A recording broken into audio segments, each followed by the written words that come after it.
Hello and welcome back again to my YouTube channel, The Mommy Jaja Vlogs. For today's video, magbabahagi ako ng pampaswerte sa New Year 2025. Mahalaga na magawa nyo ito at maihanda nyo ito nakasama sa mga ihahandang pagkain ngayong darating na bagong taon ng 2025. Mamaya na yan. Kaya ang pampaswerteng ito ay perpekto para sa mga babaeng gustong magbuntis o magkaanak. Kung nagnanais kayo na mabuntis ngayong taon, maghanda kayo ng butil ng munggo at mga peanut, mga walnuts, or any kind of nuts. Kung merong kayong peanut o mani, pwede na yun. Isama nyo yan sa handa ngayong New Year. Mainam na maghanda kayo ng mga peanut, mga nuts, at butil ng munggo kung kayo ay nagnanais na magbuntis o magkaanak ngayong darating na bagong taon ng 2025. Ang pamahiin na ito ay subok na epektibo, lalo na kung magagawa nyo ito sa New Year ng 2025. Ang paghahanda ng mga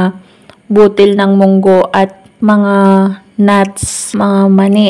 Ang munggo, pwede nyo iluto kahit na anong luto at kumain kayo niyan. Ganon din sa peanut, ilagay nyo lang nakasama sa mga handa ninyo at ikaw na gustong magbuntis, kumain ka niyan. Peanut at munggo at tiyak na matutupad ang nais mo na mabuntis ngayong taon ng 2025. Kaya kung hindi nyo pa ito nasusubukan, ay huwag na kayong magpatumpik-tumpik pa na maghanda ng butil ng munggo at peanut, mga nuts sa inyong hapagkainan ngayong New Year 2025. Kumain kayo ng mga ganyan. At yun lamang po ang tip na aking maibabahagi kung kayo ay nagnanais na magbuntis, magkaanak ngayong taon ng 2025, lalo na sa mga nagnanais na magkaroon na ng anak. Gawin nyo ito at napaka-epektibo at syempre